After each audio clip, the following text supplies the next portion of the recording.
Hey friends, it's Mal. Welcome back to my channel if you're watching on YouTube, and welcome back to Witch Church if you are listening on the podcast.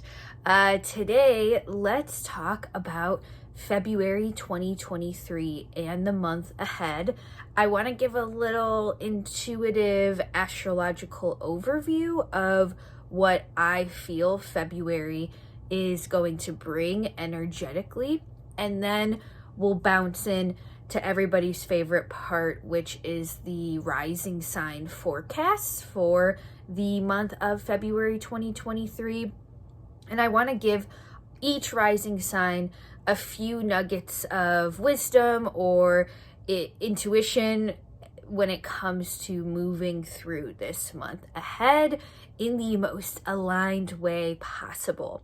And can I say, I think it's really easy in February to move forward in a way that isn't necessarily aligned, purely out of frustration that things aren't moving fast enough for our egos.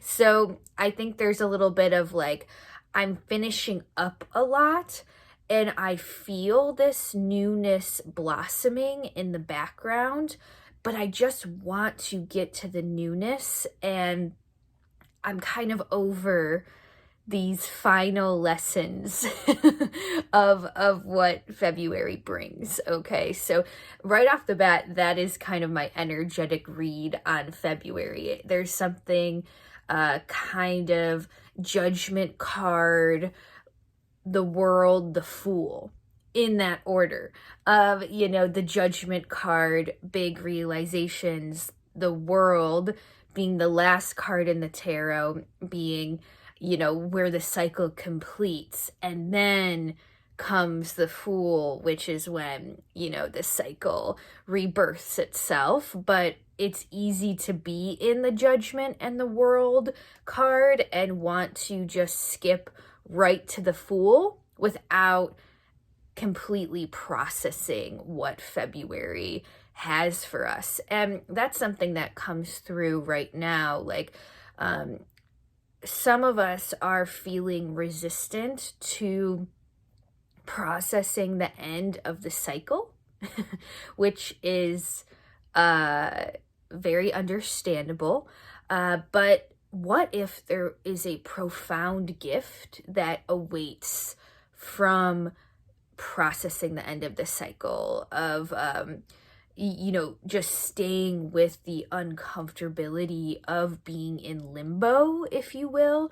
And what if there are really profound realizations that will allow you to be more in alignment when March comes? And that's something else that I think is good to know about the astrology of 2023 in general. A lot changes when March and April roll around. Saturn and Pluto, two outer planets, will move into different signs.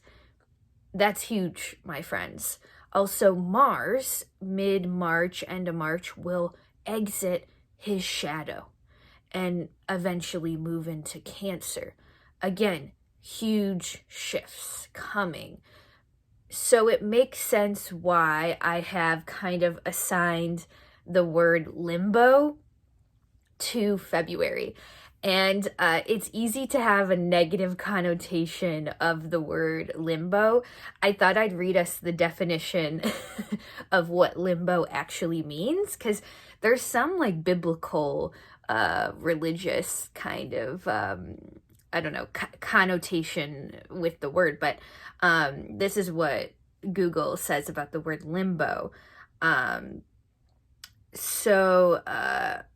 In some Christian beliefs, limbo is the supposed abode of the souls of unbaptized infants and of the just who died before Christ's coming. Isn't that kind of weird? So then the other words that are associated with that definition are oblivion, void, non-existence. Okay, so that's one definition of limbo. That's not exactly what I mean here. This second definition is more what I mean. So limbo, an uncertain period of awaiting a decision or resolution, an intermediate state or condition. Some other words associated with this definition are unfinished, incomplete, suspended. Okay.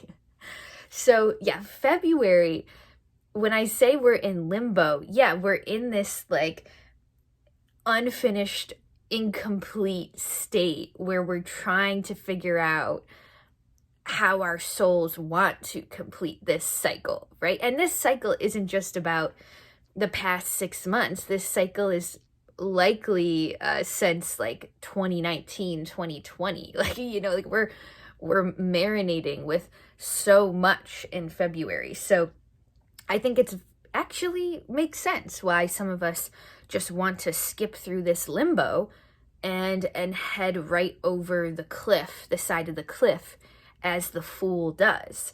But here's the thing. Again, there's a gift waiting for us if we are brave enough, or if we are resilient, I guess would be the word, resilient enough to stay with the uncomfortability of this limbo state, right?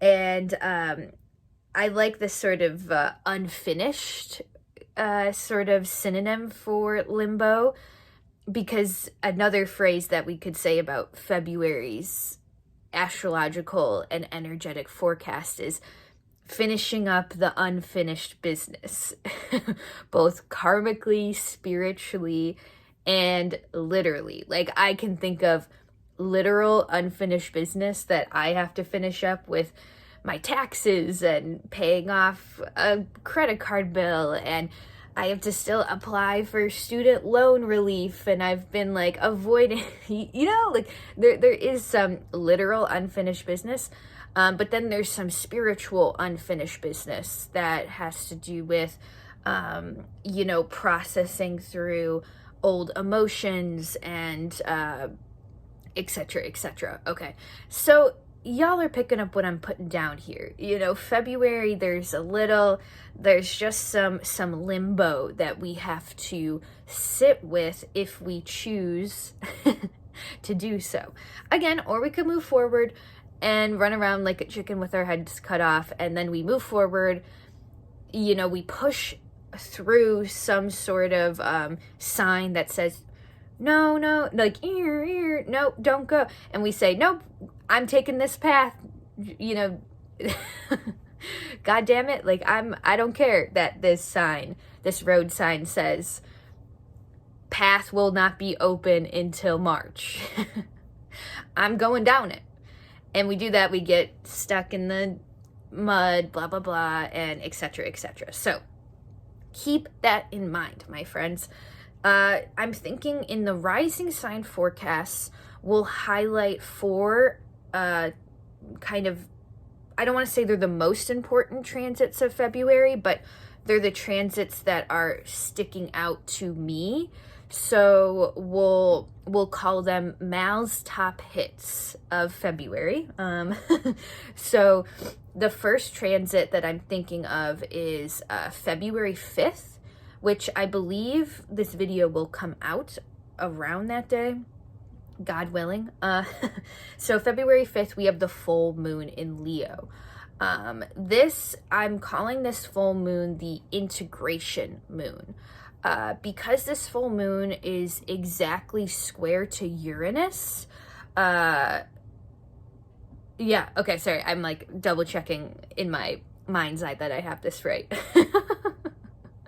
What you just saw was literally like a chart flashing behind my eyes, and I'm like, okay, yeah, square to Uranus. The full moon in Leo on March 5th is square to Uranus, and Uranus can be realizations, surprises, shocking events, but intuitively that's not exactly what I'm getting with this full moon. I'm getting more that the thing has already happened, And this square to Uranus is more of a epiphany about how to integrate what has happened, or there's a moment of radical acceptance, or there's a moment with reckoning with the truth of the situation. Maybe there is something uncomfortable about the truth in this situation, right? However, there's this powerful moment, an opportunity with this full moon in Leo to do some kind of integration of the truth, if you will. Okay, so that's Mal hit number 1. Okay, my top hit for number 2, my second top hit, is Mercury exits his shadow on February 7th. Okay, so we all know Mercury went into retrograde in Capricorn sometime in December 2022. He stationed direct at some point in January 2023, still in Capricorn, but he's been in his shadow. So that's the other thing I'm thinking about, in combination with this full moon square Uranus, and then 2 days later, Mercury stations direct, or not stations direct, Mercury collects himself and finally exits his shadow 2 days after the full moon. There is clarity. We're moving forward with clarity in some way. And if you can hear the dog, I don't think you can, but if you can hear the dog barking in the background, the dog that I live with agrees. Okay. So then the top hits, the third and fourth top hit happen a little bit later in the month, right after Valentine's Day, February, but we could say ballpark February 14th through February 18th. There's 2 really important conjunctions that are happening at the same time. We have Venus in Pisces approaching their conjunction with Neptune in Pisces, and then we also have the Sun in Aquarius approaching his conjunction with Saturn in Aquarius. So that's top hit number 3 and number 4. Venus conjunct Neptune, Saturn, or I should say the Sun conjunct Saturn. And this is quite a conundrum, because I'm sure around the time of Venus conjunct Neptune mid-month, everybody's going to be like, ooh, illusions, and be careful about, fantasies, because that's what we say when Venus is conjunct Neptune. But here's the thing, there's a very grounding energy behind this Venus conjunct Neptune, and it is that Sun conjunct Saturn. And this is arguably the final really, profound? Yeah, this is the final really profound transit that Saturn has in Aquarius, because Saturn's gonna leave Aquarius really soon. And the Sun makes his once a year conjunction with Saturn mid-February. And there's some kind of maturity, some kind of realism that begins to get paired with the dream, which is Venus-Neptune conjunction. So I actually kind of love that these 2 transits are sort of happening together, because it shows us it's like the business manager, the business manager, Sun, Saturn, of the creative genius, which is Venus-Neptune. And the creative genius finally gets the grounding that they need from the Saturn-Sun conjunction in order to blossom and really launch their dream into reality. Okay, so that's my vibe check. Those are my 4 transits that feel really juicy this month. And let me know how you feel about these transits in the comments below. Were you also scoping out those transits? If you are a student of astrology, you know, I would love to know your alternative interpretations, because as we know, astrology is, you know, this very poetic art form that has many different viewpoints and interpretations. But let me know how you resonate with that mini February forecast below. Make sure you subscribe to my YouTube channel if you haven't already. My manifestation is 1K or higher by the end of 2023 when it comes to my YouTube subscribers. So if you want to help me with that manifestation, if you get something out of these videos or the rising sign forecasts and you want to give back in some way, hit subscribe, hit like, leave me a comment, share this video, etc., etc. You know the drill. And let's actually get into the specific rising sign forecasts now. So one thing I will say before we get into that, for any new listeners or new viewers, is that I'm primarily I consider myself a traditional astrologer, meaning I view things through the lens of the whole sign house system, and I also assign the planets to their traditional, I assign the signs, the zodiac signs, to their traditional planetary rulerships.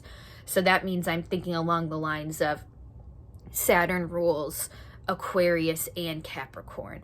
Mars rules both Pluto and Aries, etc., etc.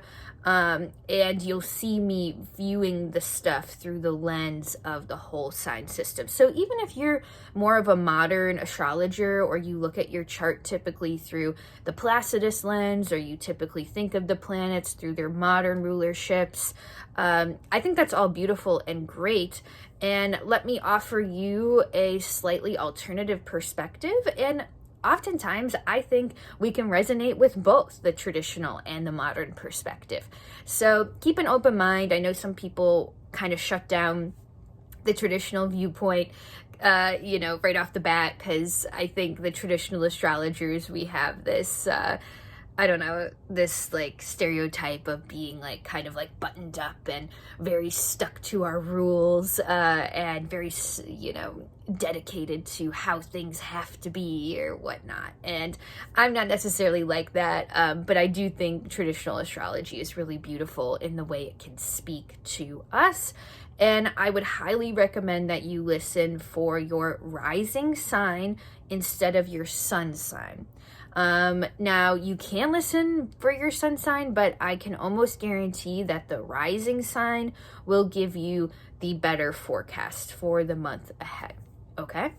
All right. Now that that stuff is all out of the way, let's cut to the fun part, which is the rising sign forecasts, and I'll be right back. Okay, friends, we're back, and let's start with Sagittarius rising. I don't know why I want to start there, but let's just go with the flow. Okay, so Sag rising, it's your lucky day. You don't even have to scroll through the timestamps, which are linked below in the show notes, by the way, for everybody. So let's talk Sag rising February. So something that sticks out to me is that Venus-Neptune conjunction in Pisces is kind of centering your 4th house of the home. And the 4th house can be about, yes, like our literal home space, like real estate, moving into a new apartment, buying a house. But it also can be more of a metaphorical sense of home that we find within ourselves. The 4th house can also have to do with our relationship to our parents, our relationship with our ancestors, and also our relationship with our like nationalities, or like where our ancestors were originally from. So there's something there with the Venus-Neptune conjunction. Sag rising might want to connect with the ancestors this month in a little bit more of a intentional way. Maybe set up a ancestral altar, in your space. Let the ancestors know that you are making an effort to communicate with them. Set them out a fresh glass of water every morning, or whatever it is. There's something there about reconnecting with this home that is inside of yourself, inside of your heart chakra, and how that home, quote unquote, is now manifesting on the outside. Okay. Some Sag risings may be moving this month, or feeling like there's the plant spirits or the nature spirits are calling them back to a certain place. And also there's something about Venus, Neptune, building up to this conjunction in February, might be like falling in love again with the place that you're in, and realizing that the place that you are, rooted down in right now is a place where dreams can be planted. Like I've lived places that weren't necessarily like ideal places, like aren't my dream place to live, but because I was really connecting to the plant spirits of that place, and I was like saying hi to the trees, and saying hi to the animals, and paying attention to the birds that flew past my house, like I was in relationship with those locations, and in turn those locations gave something back to me that I needed in that time. Okay. And I think this relates too with the Sun Saturn conjunction in your third house, Sag rising, because there's something here about a narrative or a mindset that is changing. It's almost like there's a maturation of a certain narrative that you have about yourself. Okay, Sag rising tends to be the cliche vagabond, like drops everything, I'm bored, let's move to, Mexico, or let's, drop everything, quit this job and start fresh. Sag rising really, I think, craves that starting fresh moment, every couple years. But there's something about that Saturn Sun conjunction in the third house where you might be committing to something that, it's not that it feels boring, but it feels like, really? Like I'm gonna commit to working for my dad, or like, like something like that. Or like, I've been trying to escape the family business my whole life, and now I'm, going to, surrender to it. Like really, like there's some reality that you're accepting, but know that I think it adds up to a gift, and Sag rising always figures out how to do it their own way, right? And I think this is going to relate to earlier this month. We have that full moon in Leo on February 5th. So that's in the highlighting the 9th house. There's some kind of integration of some of the more spiritual, esoteric things that you've been grappling with even in the past year. There's something here about like, I did a yoga teacher training, and now I know that I can use the skills from this yoga teacher training to help me root down in this place. Like there's just some integration about something you have learned in the past year. Think of the most profound thing you have learned.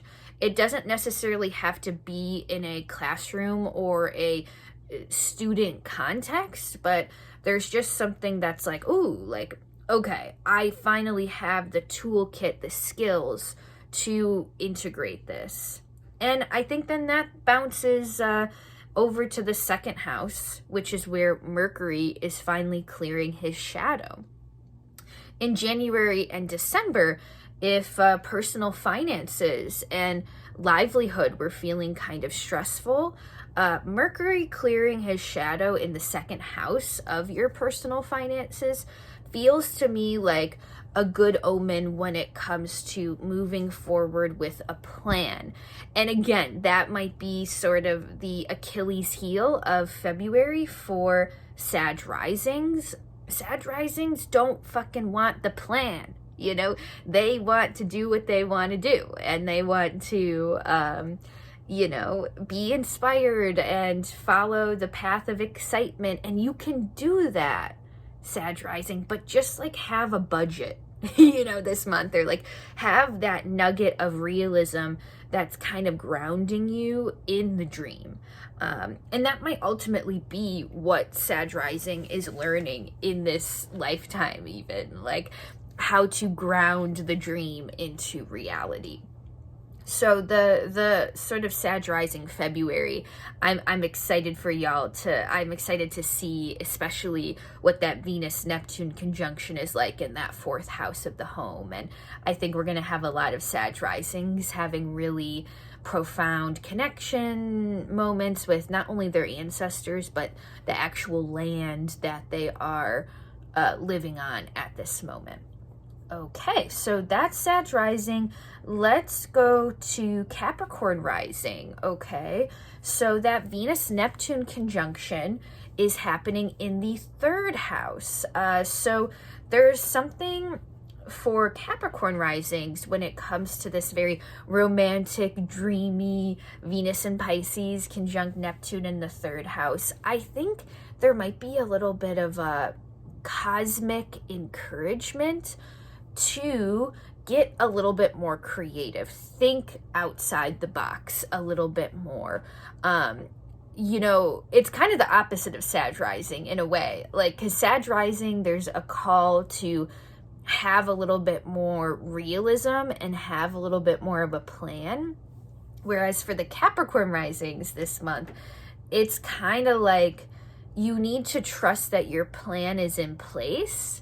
And then with Venus and Neptune conjunct in the third house of the mind, it's like, okay, like, can I let myself dream a little bit? Can I let myself, go in this direction that might not be completely realistic, but what if it's exactly the direction I need to go in? And I think this relates to Mercury clearing its shadow in the first house, Capricorn. Like, there's some part of your path for Capricorn risings that first house is the house of the self, the life path, how you're walking your journey in this lifetime.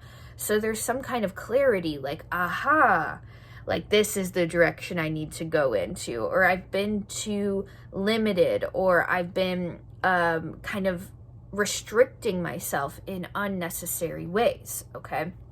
Now, I will say Venus, Neptune in the third house, especially mid-February, can read like a little bit of anxiety, because if you think about it, the highest frequency of Venus, Neptune is imagination, and being able to visualize our goals and our dreams and our wishes, whereas the sort of other side of imagination, if we can imagine this great, beautiful reality, we can also imagine this like horrible disaster coming through, right?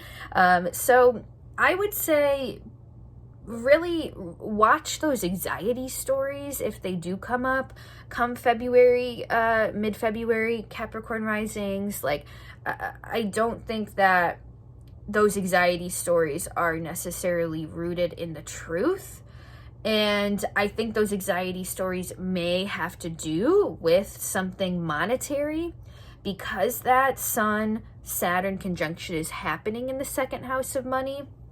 So, maybe you're in the process of, trying to invest, your personal finances in something, and you're like, oh, I should save this extra money from my tax return. Okay, so yeah, maybe, but also you're thinking, but there is this class that I would really want to take, and it actually would really benefit me because it's a class about, like spiritual studies or something.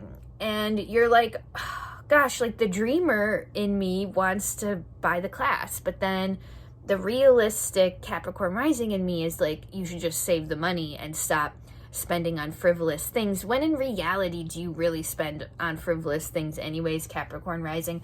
So I'm not necessarily telling you like spend your money in frivolous ways, but I'm saying like if there is something that would bring you happiness and joy that you can genuinely afford, I would say it might be a worthy investment.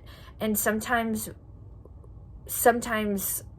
I don't know, like sometimes we're so realistic, it's unrealistic, like sometimes we're so realistic, we create our own suffering.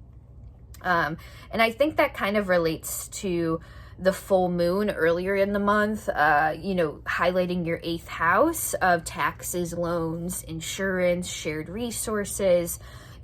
There's some money themes going on this month. There's some epiphanies of how you want to manage your resources and finances. But again, I'm not worried about it. It doesn't feel like it's a negative thing. It feels like it has to do with going back to that first house, Mercury clearing its shadow in your first house. You're feeling more certain of how you would like to invest in yourself and your path, and you're kind of waiting for the epiphanies to come. One more thing with Cap risings, the 3rd house where that Venus-Neptune conjunction is the house of siblings. So I do wonder, there's going to be some Capricorn risings this month who are seeing, their siblings get married, or their sibling gets a big scholarship for their dream college, or there's something here about like good things potentially. Their sister gets pregnant. There's something there for Capricorn risings, like the joy of connecting with a sibling and their accomplishments. Okay. That could be true for some Capricorn risings. Okay, let's go to the Aquarius risings. So that Venus-Neptune conjunction for Aquarius risings is happening in the 2nd house, okay? So I think Venus-Neptune in the 2nd house, again, the 2nd house, we've got personal finances, we've got our budget, we have our livelihood, our paychecks, but also it's kind of like how we value ourselves and what we value, okay? And I would say to Aquarius risings, be mindful of the impulsive spending that happens in February. Actually, if you could do no impulsive spending in February, that would be ideal, unless it has to do directly with like kind of maybe this summer, like maybe you're investing in a trip and you're booking the Airbnb, or you're booking the hotel or whatever. Like I could see that kind of coming through for Aquarius risings. But when it comes to the stuff like I'm gonna go to Target at 8 a.m. on a Saturday and I've got $100 burning in my pocket, and you're gonna buy a bunch of shit that you don't need, that's the kind of impulse spending that I'm talking about, Aquarius risings. Maybe avoid that, because I think there's going to be an epiphany later this month. And even in March about how you would like to invest your finances in more aligned ways and in ways that actually feel like they support your dreams and ambitions.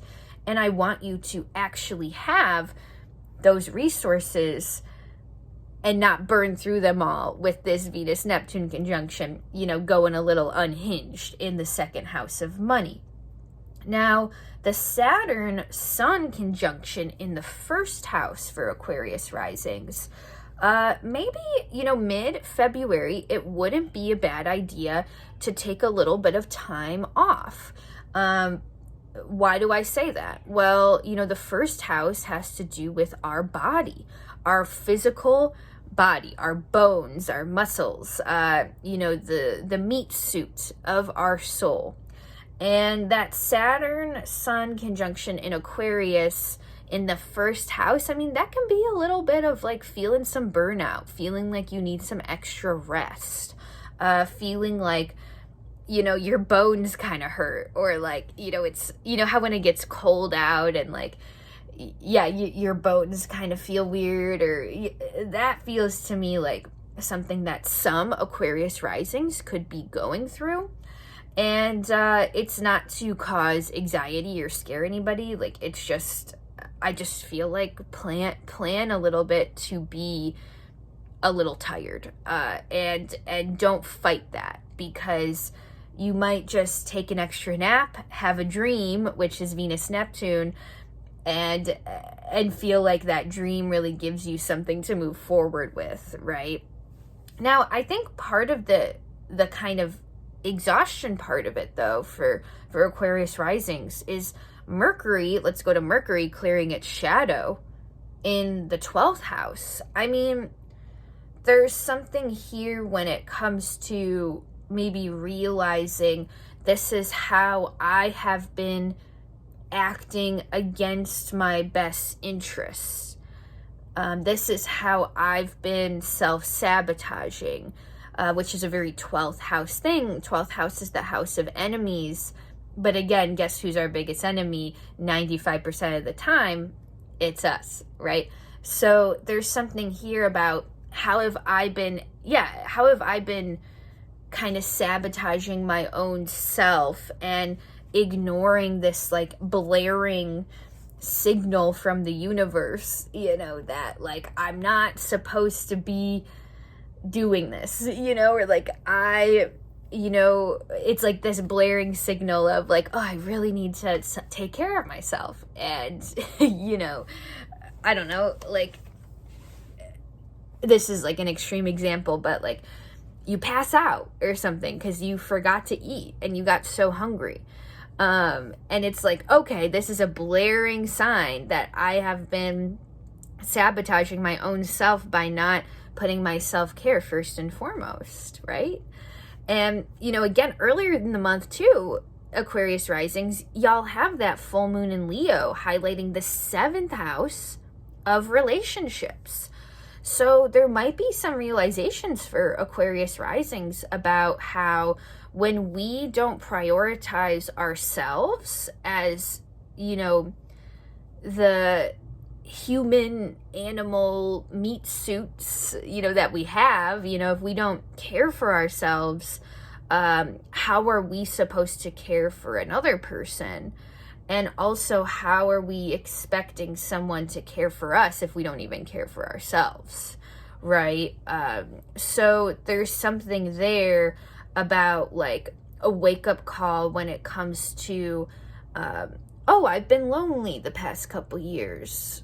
Why is that? Well, I also don't take care of myself. And, that's not the most attractive frequency when it comes to my love life, and how do I cultivate more self-care so I do have maybe more to give in my love life, or I feel like my partnerships, whether that's friendships, whether that's, romantic partnerships, like, I'm learning that when I give to myself, I have more energy for that area of my life. Okay. So some big stuff for you this month, Aquarius risings, but I am kind of excited for March for you when Saturn clears your first house. I do think that's going to be a really good feeling, okay? Pisces risings, we've got, what do we have? We have that, okay, we have Venus and Neptune in Pisces in that conjunction in the first house. Again, this is going to be more mid-February, but you're going to feel this buildup. You know, there's definitely a buildup, you know, throughout this whole month. And I think a lot of a lot of Pisces risings are going to, you know, dye their hair pink or, start dressing in a way that feels more authentic to them. There's going to be some Pisces risings that are, you know, declaring kind of like, there's this sort of like, I'm having a wedding, but it's for myself. Like, I'm marrying myself. You know, like, it's like, oh wow, like I love myself. There are things that I can really recognize about myself that I really like. And I just want all the Pisces risings this month to like gas themselves up. And, you know, this relates to the Sun-Saturn conjunction in the 12th house of the unconscious. You might be having this realization, Pisces risings, about sort of like the narratives, maybe even the narratives that are rooted in those childhood trauma stories. These are like inner child things that come through. How has your inner child been running the show? And how can you move forward as their empowered parent? You know, not telling them like, get over it. You know, it's more like, no, I hear you and that hurt. And I'm your parent now and I can protect you and we're going to move forward when you're ready. And we're not going to, we're not going to force anything. But at the same time, you might be feeling ready. Like you might be feeling a part of that inner child wound loosening up. Maybe that inner child wound really acts as a protector when you're in your dating sphere or when, you're at work and, your inner child doesn't want to let you apply for the promotion because they're like, oh, what if you fail? What if you're seen and it wasn't safe to be seen when you were young? So let's not apply for that. There's something with the Pisces risings in February where it's like, no, like I am going to be seen and I am going to show my inner child that I can keep us safe while being seen. And I think this relates to Mercury clearing its shadow for you at the beginning of February, Pisces risings. Mercury clears its shadow in the 11th house of groups, networks, and friendships. So you may be finding a way that you want to move forward with your group friendship life, especially because, the last 3 or 4 years, Saturn and Capricorn went through the 11th house, and then Saturn's been in your 12th house. That's a lot of alone time. That's a lot of time for the Pisces risings when it comes to like feeling like they're in limbo with friendships and groups and networks. And I think this Mercury clearing its shadow in the 11th house, there's something there about, okay, I might be ready to trust in community again, or I might be ready to sort of, find community that is really, could be really fruitful for me again. I'm ready to trust people again, right? And now, beginning of the month now, I know I'm kind of going backwards here, but it's making sense in my mind to go backwards. We have that full moon in Leo in the 6th house of work, employment, co-workers. So I wonder for some Pisces risings, if there is some growth that you're being called to have in the workplace. And also, you may be finding a better balance between your own like day job or muggle job and your actual artistic dreams and pursuits. So I can see this full moon at the beginning of the month being like, all right, like I just got promoted at work, or I need to kind of find another opportunity that covers the bills. But at the same time, how do I make sure that I'm prioritizing my life as an artist, which is very Venus Neptune conjunction in the first house. Okay. That's what I got for you, Pisces rising. Let's go to Aries risings. So that Pisces Neptune conjunction is actually going through the 12th house for you. And as I'm talking about the 12th house, I'm about to talk about the dream world, but I'm going to get a drink of water here.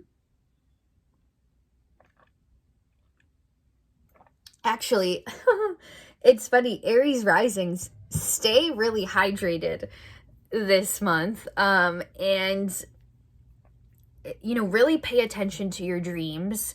Really, set aside some time for meditation or retreating into nature,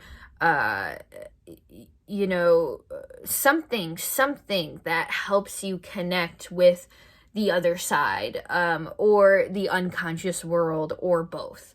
Read some Edgar Cayce, who is like this kind of older metaphysical dude that wrote a lot about dream work. I don't know. There's something very dreamy about this Venus Neptune conjunction in the 12th house of the unconscious for you, Aries risings.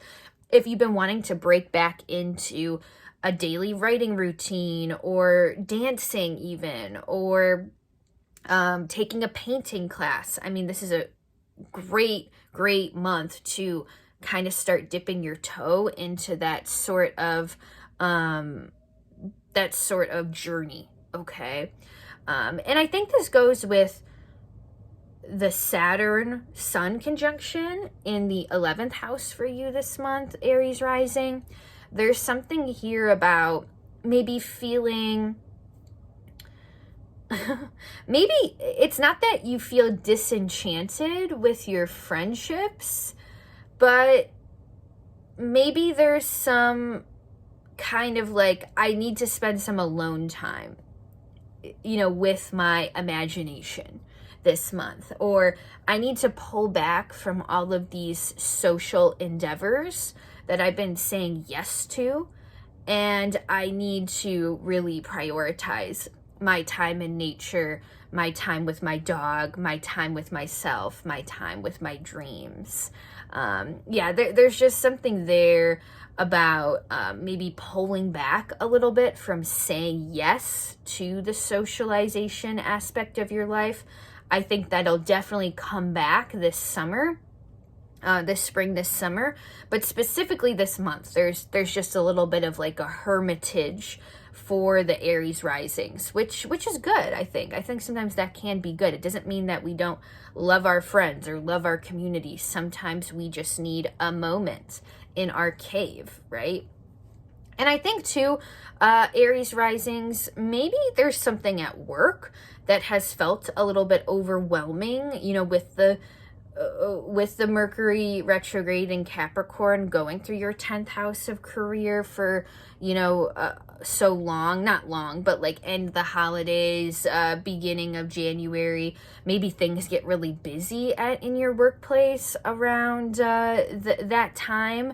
But I think there's something here about work moving forward with a better strategy at work, and maybe setting boundaries with work that you've needed to set for a while. There could also be something that, I'm looking at this Mercury in Capricorn approaching Pluto, which isn't one of our top hits this month, but I mean, there could be some authority thing that happens at work. Like maybe you need to put your foot down with something that your boss is asking you to do. Maybe you need to say that's not part of my contract, and if you want me to do it, you're gonna have to pay me more. You know, like there is something there about like workload versus how much you are getting paid. And if you really are doing this amount of work, why not ask for the promotion, or why not, you know, have a little bit more confidence in your leadership ability at work? Okay. Now, early this month, we have that full moon in Leo in the 5th house. So I'm excited again with all this dreaming that you're doing, Aries rising. I'm excited to see how that full moon in Leo is going to illuminate your 5th house of creativity and joy and pleasure. And that's what I'm saying. That's why the hermit archetype is here. It's not like a melancholic hermit. It's more like I'm finding joy and pleasure in being with myself and creating what I'm feeling called to create. Okay. So that's for the Pisces, for the Aries risings. Now we are at Taurus rising. Okay. So Taurus rising, Venus and Neptune are approaching that conjunction in the 11th house of friends and groups and networks. So for Taurus risings, we may be finding that there's some kind of renewal of joy and connection when it comes to connecting with your groups or networks. Like, you know, the story that kind of pops up with this is there's this episode of Gilmore Girls. I don't know why this is coming up, but there's this episode of Gilmore Girls where Lorelai and Rory meet Emily and Richard, the grandparents, at the Yale-Harvard game. And Richard is like totally in this like nostalgic mode where, you know, he went to Yale and now his granddaughter's at Yale and now they're at the Yale-Harvard football game, and like Richard's like, you know, leading the toast to the mascot and singing all these songs and running into people that he used to know. And like there's some kind of maybe reunion with an old friend or an old group. Like Taurus rising, like if you were in like a sorority or fraternity in college, or you haven't seen your friends in a while, like maybe this is a good month to plan a little bit of a reunion, even if it's a reunion on Zoom. Maybe you and all of your best friends live in different places. Like, you know, plan a Zoom cocktail night and like, you know, have that reunion. Feel into the joy of community this month in some way. And, you know, if there has been a community that you've been looking to join, specifically something in the spiritual realm, maybe it's like an astrology meetup in your city, maybe it's like an ashram or a yogic center that's nearby. Maybe it's a queer community. You know, Pisces, I think, can sometimes be like a symbol of queerness in some ways. You know, maybe there's something there about, you know, kind of exploring the communities that you've been wanting to explore for a while. Okay. Meanwhile, for the Taurus risings, you know, that Sun-Saturn conjunction's happening in the 10th house of career. Meanwhile, Mercury in Capricorn is exiting its shadow in the 3rd house, or in the 9th house. What does that mean in English? Well, I think there's some kind of conditioning or belief system around how work has to be versus how it can be, and how you can actually decondition yourself from feeling like work has to take over your life. It's so funny, you know, my dad is a Taurus rising, and he was born during the 1960s Aquarius stellium. So he has like this, he pretty much has literally almost every single planet in his 10th house. And this guy can't, you know, separate himself from the conditioning he has at work. And he's such a workaholic in a lot of ways, but, you know, not in like the traumatic dad way. I mean, he's a really good dad, but he just is so dedicated to the duty of doing what he is supposed to do at work, even though, it's not his passion. It's not necessarily what he wants to be doing with his time, right? And, there's something here with Taurus risings, like, it's not like quit your job and start a band. It's like, how can I have more appropriate boundaries with my work life so I can enjoy my life, which is what Taurus risings are here to do. You're ruled by Venus. God damn it, like Taurus rising, like how can you enjoy your life a little bit more, separate yourself from the conditioning of what you have to do, quote unquote, at work, how you have to perform, quote unquote, at work. And this relates to the full moon in Leo going through the 4th house of the home earlier this month. It's like maybe there's some focus on home life that you want to, it's like you want to refocus there. It's like, oh, I've been so busy at work, I haven't been able to paint my living room green like I've wanted to for 5 years. Like, make the time to hang up that picture. Make the time to have a few family members over for dinner and just catch up, whatever. There's just something there about reconnecting with the home life as well, and just disconnecting a little bit with some of the work drama, because that work drama isn't you. It has nothing to do with who you are in your soul. You are so much more than this work thing, okay? All right, so Gemini rising. We've got the Venus-Neptune conjunction in the 10th house of career. So I wouldn't be surprised if some Gemini risings were potentially shifting career paths this month in some way. Maybe this has to do with going back to school, because I'm noticing that the Sun-Saturn conjunction is happening in the 9th house, which oftentimes has to do with educational endeavors and, taking a class or, I don't know, enrolling in community college or taking, it can be like one class. It doesn't have to be like, I'm going back to school for my PhD.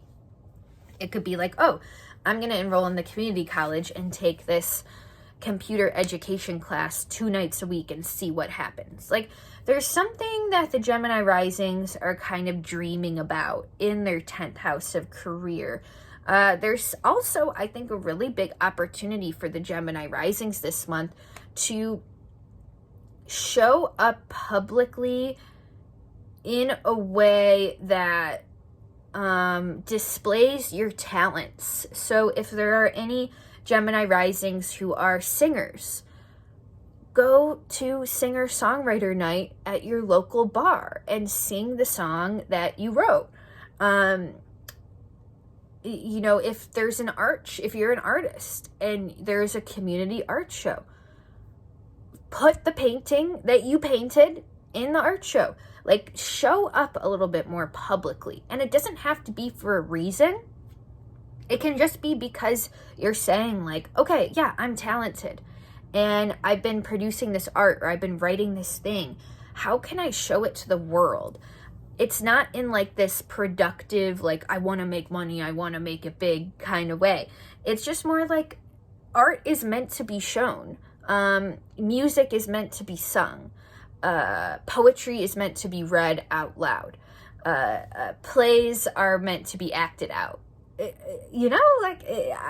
think there's something there about helping, even maybe we need the Gemini risings to do this month, because if we're all in limbo, Gemini rising can kind of be like our court jester, the court jester that's entertaining the kingdom, like through this moment of limbo, right? Now you've got the full moon in the 3rd house early this month, Gemini rising. So that feels to me like there's some illumination with a story that you have about yourself, how that story might be changing. I take it, Mars, we'll talk about this more next month when Mars clears his shadow. But I mean, you've had a retrograde, a very, very profound Mars retrograde in Gemini in the first house of identity. Okay? Like, if the Gemini risings didn't have an identity crisis in the past 4 to 5 months, like, I'll be shocked. Like there's grappling. There's a lot of grappling with who am I? And this full moon in Leo at the beginning of February is like, ooh, like, I think partially there's a new story forming about myself. And if you look kind of across the street at Mercury clearing his shadow in the 8th house of shared resources, maybe there's a little bit of karmic untangling happening with the Gemini risings. Maybe you're kind of separating yourself from a certain connection that you don't need to necessarily have. Maybe there's something about, paying off a debt, either financially or karmically, that kind of releases you from some kind of 8th house stress that allows you then in the 3rd house to start developing this newer narrative about yourself. Okay. All right. Cancer rising. We've got that Venus-Neptune conjunction. I need another drink of water. And I'm just not going to edit that out because I'm too lazy. Okay, so, because I'm a Pisces moon and I'm lazy. Okay, so, Cancer risings. We've got we've got Venus and Neptune forming that conjunction in the 9th house, okay? So, the 9th house can be publishing. So I'm wondering with the Cancer risings, maybe some of us are writing an article, writing our books, submitting our memoirs to Amazon self-publishing.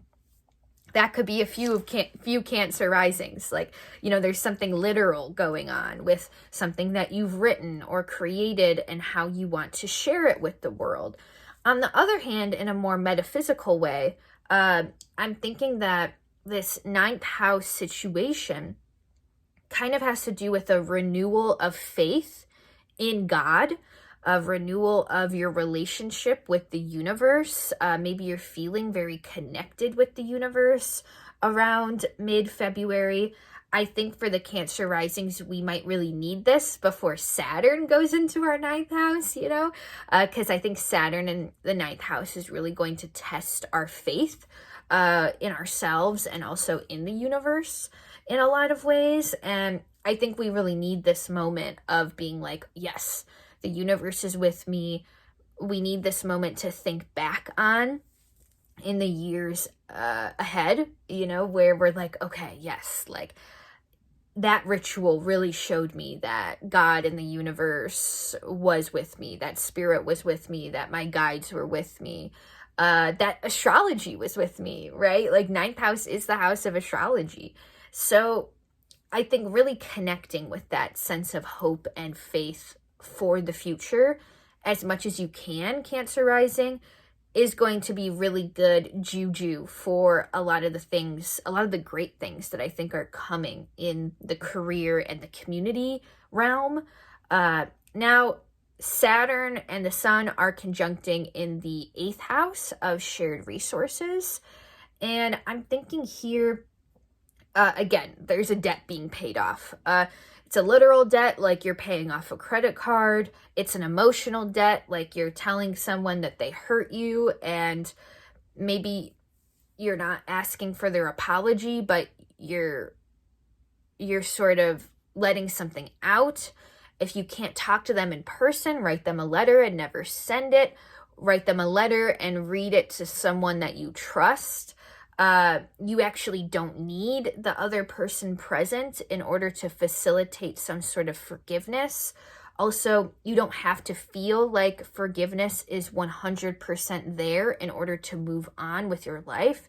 You can get to 85% forgiveness and feel like there's always going to be a 15% of like that that bothers me still. That's okay. You can still move on. Like you can still keep going. So don't let this whole, I think, spiritual bypassing of like the letting go process, we have to, burn our, write your ex's name on a piece of paper and burn it. And afterwards, you should be over it. It's not how psychologically how our trauma is actually released. But let yourself work through this karmic contract with the person or the situation and just begin to step away from that and see how it evolves. Okay. I think this relates to the Mercury retrograde you just had in the 7th house of relationships. So there might have been some weird things happening with partnership, like maybe you and your boyfriend or girlfriend or partner broke up, or maybe there was a weird situationship that came to an end, or maybe you and your life partner who you still want to be with, maybe you guys had a lot of miscommunications, or a thing in their life popped up that felt just a little, I don't know, like a little tough. Now you're figuring out a way to move forward and speak your mind and communicate through this moment. Now, early this month, Cancer risings, we have the full moon in Leo in the 2nd house of finances. And I'm thinking here there's something about the sort of, I guess, I don't want to say capitalizing, but capitalizing on a talent, selling something that you've created, valuing yourself as a creator who can make money, valuing your skill set more in the workplace. Sometimes because of this capitalistic hell that we live in, we start to see ourselves as just machines. And there's something about this full moon in Leo in the 2nd house for Cancer risings where it's like, I'm not a machine. Like, I have this talent that is unique to me, and I get to share it with the world. And now I'm feeling safer and safer to share it with the world. Okay. So that's what I'm getting for the Cancer risings. Okay, Leo risings. We've got that Saturn Sun conjunction in your 7th house of relationships. And then we have that Venus Neptune conjunction in the 8th house of shared resources. In English, what does that mean? Well, I feel like relationship stuff and partnership stuff has been really, really up and down, especially with Saturn. Literally in the past 2.5 years, Saturn has been going through your 7th house of relationships. So there's been a lot of relationship stuff that's been put to the test. And sometimes, that partnership might have quote unquote failed the test. And I think I remember,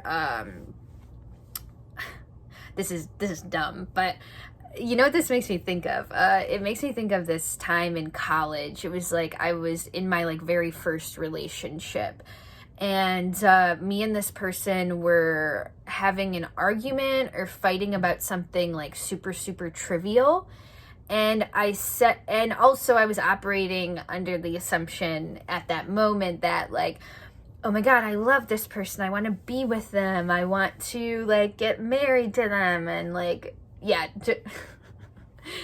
a lot has changed. Okay. But, a lot has changed. But I remember saying to them, like, if we can't get through this little thing, how are we going to get through the bigger stuff? Because if we're really telling each other that we want to be with each other forever, right? And we're fighting over this like little thing, like what happens when one of our parents dies, or one of us gets fired from a job, or we have a kid or something like that. Like, and there is something going on with Leo risings that kind of feels like that. It's, is this partner really going to be there for better or worse? Or is it that we struggle on, working through these issues, and like, how are we supposed to grow if we can't get past this? So there's something there for the Leo risings. A lot of Leo risings walked away from a longer term relationship.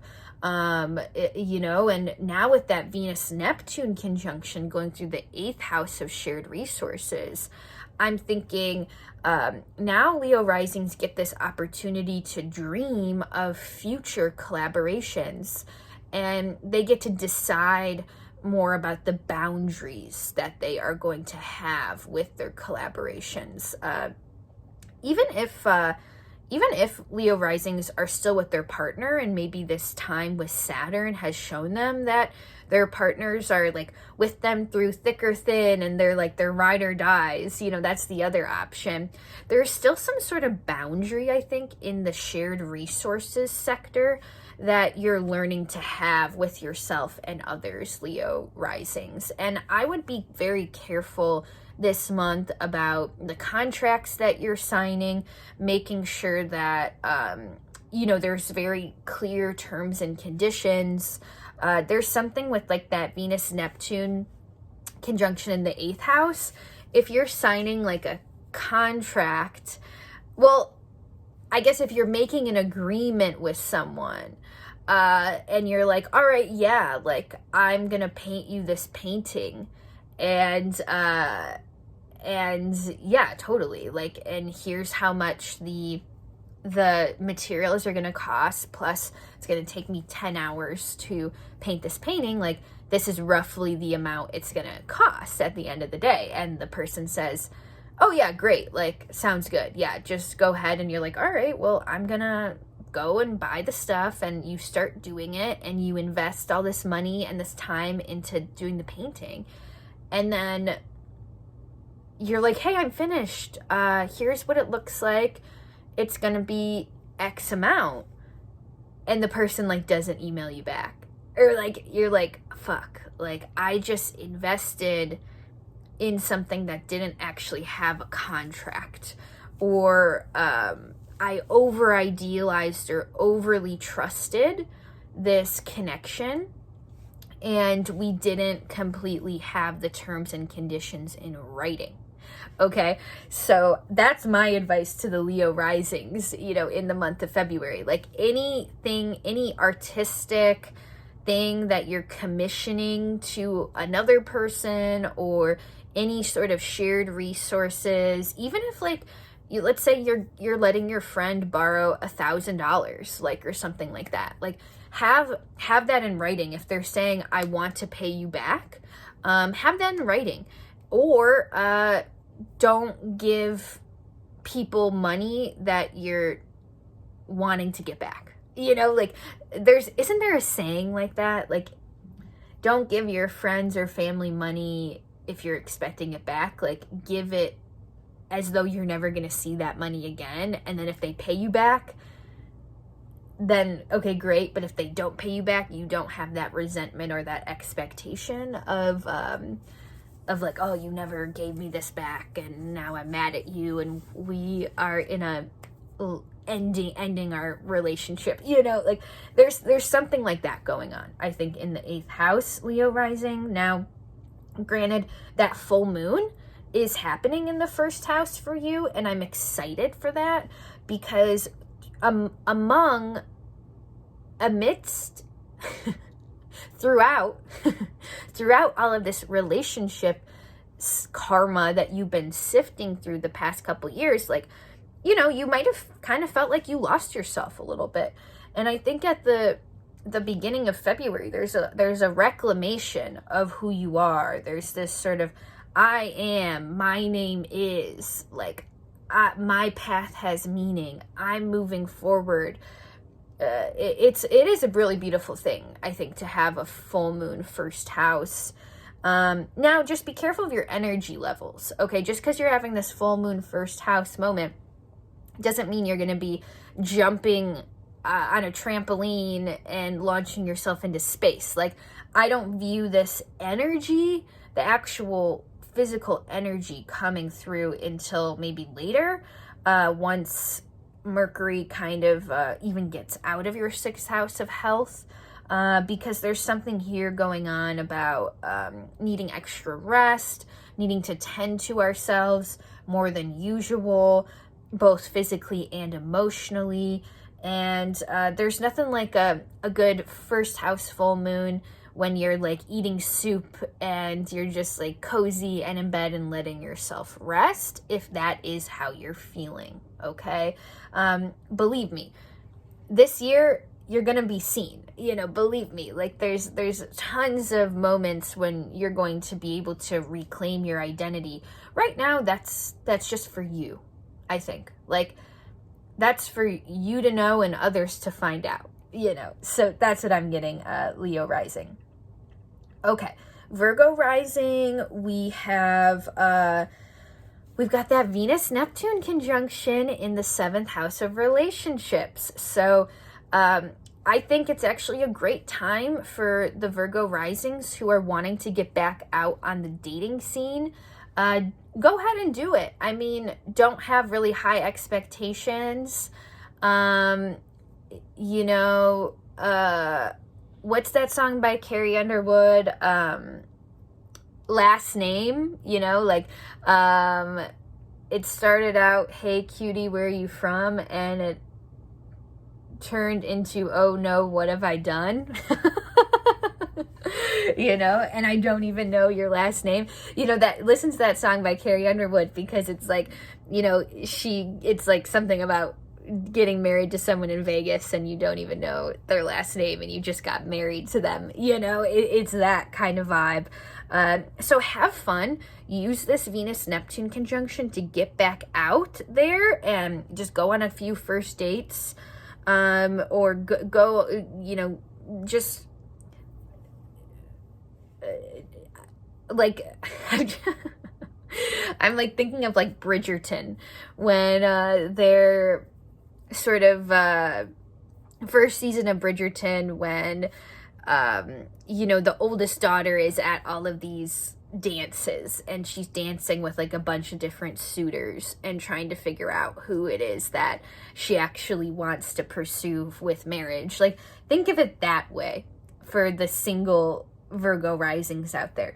Now, for the partnered Virgo risings, I think there's definitely a really good opportunity this month to take a little romantic weekend getaway with your partner. It is Valentine's Day this month, and that Venus-Neptune conjunction is exact the day after Valentine's Day. So it just feels like a really good moment to remind your partner how much they mean to you, do something a little bit more romantic, take advantage of the Valentine's Day vibes, even if you're not typically a Valentine's Day kind of person. I just think there's something there when it comes to, when it comes to really rekindling the flame, as they say.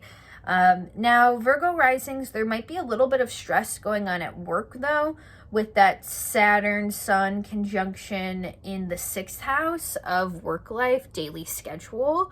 But know that Saturn is going to move out of your 6th house soon.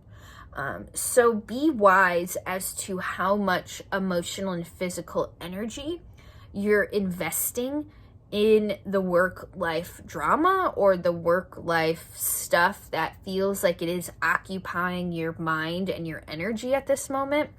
Would it be beneficial for you to shift your energy just a little bit into the areas of your life that have to do with relationships and even have to do with your own healing, like psychological healing? Because that full moon in Leo at the beginning of the month is going to be illuminating the 12th house of the unconscious for you, Virgo risings.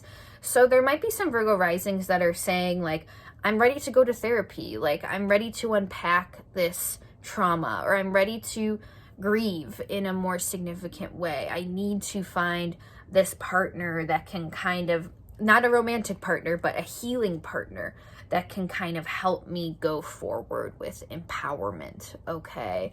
There also might be, in shifting your energy a little bit away from work, Virgo rising, I'm thinking about that Mercury clearing its shadow in your 5th house of creativity. So maybe there's like a creative project and, you know, time spent with your partner that would be really good for you right now. Like, instead of spending the whole weekend worrying about what Monday will bring, you know, really be present on Saturday and Sunday and, like, you know, do a fun thing with your partner, create something that you want to create. Focus, again, shifting that energy a little bit away from the work life drama, if there is any, okay? Or just the obsession, the general fixation on the work life stuff. Okay, Libra rising, you have that Venus-Neptune conjunction going through the 6th house, and the 6th house can also be like our health and our wellness, and both mentally and physically. So it's interesting. I'm thinking that the Libra risings this month might be doing some kind of cleanse, or might be taking steps to take care of themselves in a way that they've needed to for a while. Like, if some Libra risings out there like know that they're allergic to dairy, but they continue to eat like ice cream and a cheese stick or for a snack or whatever, you know, there might be some Libra risings with that Venus-Neptune conjunction in the 6th house, like kind of being like, all right, I can't do this anymore. Like, I need to really listen intuitively to what I need to do for my body right now. And I need to do some like intuitive eating, and I need to, you know, kind of intuitively move my body and just kind of feel like I am, I don't know, like the leader of my own health and wellness. And I think really connecting with the art of caring for yourself and your health this month is a really good idea. It might be a little bit hard to find those kind of nuggets of like, when am I going to be creative and when am I going to find pleasure? You know, Saturn is still moving through your 5th house of creativity and pleasure. This month, you'll have that Sun-Saturn conjunction in the 5th house, which is still a little bit of a buzzkill. You know, sometimes it's a little bit like, oh, like I'm so caught up with my work goals or my personal goals or my health goals that I haven't had the time to personally create anything, or I have felt disconnected from the hobby that I really love to do. And, you know, that time period may still persist until like March or April, but I think things are really going to shift come the end of the month, beginning of March, okay? Now, Libra rising, you're having that full moon in the 11th house of friends and networks. So there could be like a really great connection that you're having with some of your friends. Maybe you guys are having a full moon ceremony together. You know, I think really soak up the feeling of being in aligned community at the beginning of the month, Libra risings. And I think this also relates to something moving forward in your sort of home life, which is Mercury clearing its shadow in the 4th house.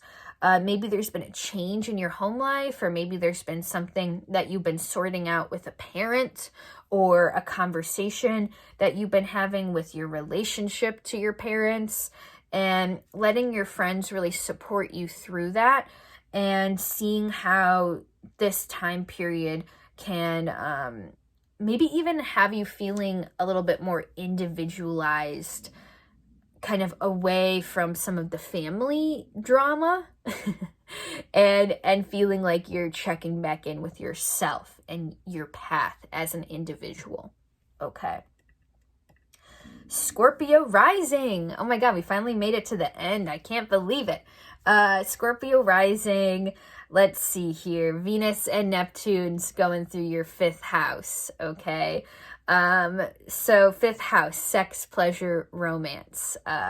I think for the Scorpio risings, there could be a little bit of a disillusionment when it comes to things that have to do with like love and sex. And something that comes to mind is that it's easy with like the pleasure hormones that get set off in our brain, like when we kiss someone or we're making out with someone that we think is hot, like our hormones in our brain will really literally be setting off because we're animals, you know, and we're like part of our like, and this isn't me saying that I think this is our ultimate purpose, but evolutionarily, from an evolutionary perspective, like humans are a part of where why we've adapted is because we need to survive, and part of survival is co-creation, and part of co-creation is like having sex, you know, and I think there's something here with the Scorpio risings, like where it's like, am I really in love with this person, or is this just my like caveman hormones being set off, right? But for some Scorpio risings, like, I mean, it's kind of a good month. Like if you really feel like you're with a partner and y'all are ready to start a family, like it's a very fertile time. So there's something there with like pregnancy for Scorpio risings. Again, be careful if that's not what you want and you're just kind of hooking up with someone who's fun and flirty, but you're not that serious about them. Like Scorpio risings, I just need you to use protection if that is not where you're at. But if you are, again, with your partner and you know, you guys are ready to start a family, ready to co-create in some way, it's a great month to do that. I think this relates to the Saturn-Sun conjunction in Aquarius in the 4th house of the home. Maybe there's something like, you know, you're committing to a location. Like I could really see some Scorpio risings, like buying a house in a neighborhood that has good schools and getting pregnant. Like, you know, like there's some story there with like, this is the home I want to be in for my next chapter. This is the location that I am committing to for the next chapter. This is the location I'm saying goodbye to in order to find a more aligned place. Like there's something here with the Scorpio risings about home life and how that is evolving, okay? Now, the full moon in Leo at the beginning of the month is illuminating the 10th house of public reputation for you, Scorpio risings. So I do wonder if you are giving a big presentation at work or being promoted at work or even like choosing a new career path or coming out about something. Maybe it doesn't necessarily have to do with career, but maybe you're making a public social media post about a life update or about a more aligned identity that you are adopting right now or that you're embracing right now. Or maybe there's something that just feels like you're done hiding it and there's something that's coming out, you know, at the beginning of February. And I think ultimately going back to Mercury in retrograde in Capricorn, that was going through the 3rd house of communication. So this Mercury retrograde has really put you through the trenches, you know, with how you communicate, what you want, what you need, who you are. And there's a moment of authenticity that happens at the beginning of the month where you're really getting clear, a little bit more clear about who you are and how you want to move forward. And again, it's not all the answers are here, but there's something here about, there's something here about claiming the identity and moving forward. Okay. So Scorpio risings, yeah, good month for a flirty fling. you know, bad month for unexpected pregnancies, so be careful. A good month for fertility for those who want it. Bad month for, falling in love on the first date and getting married the next morning.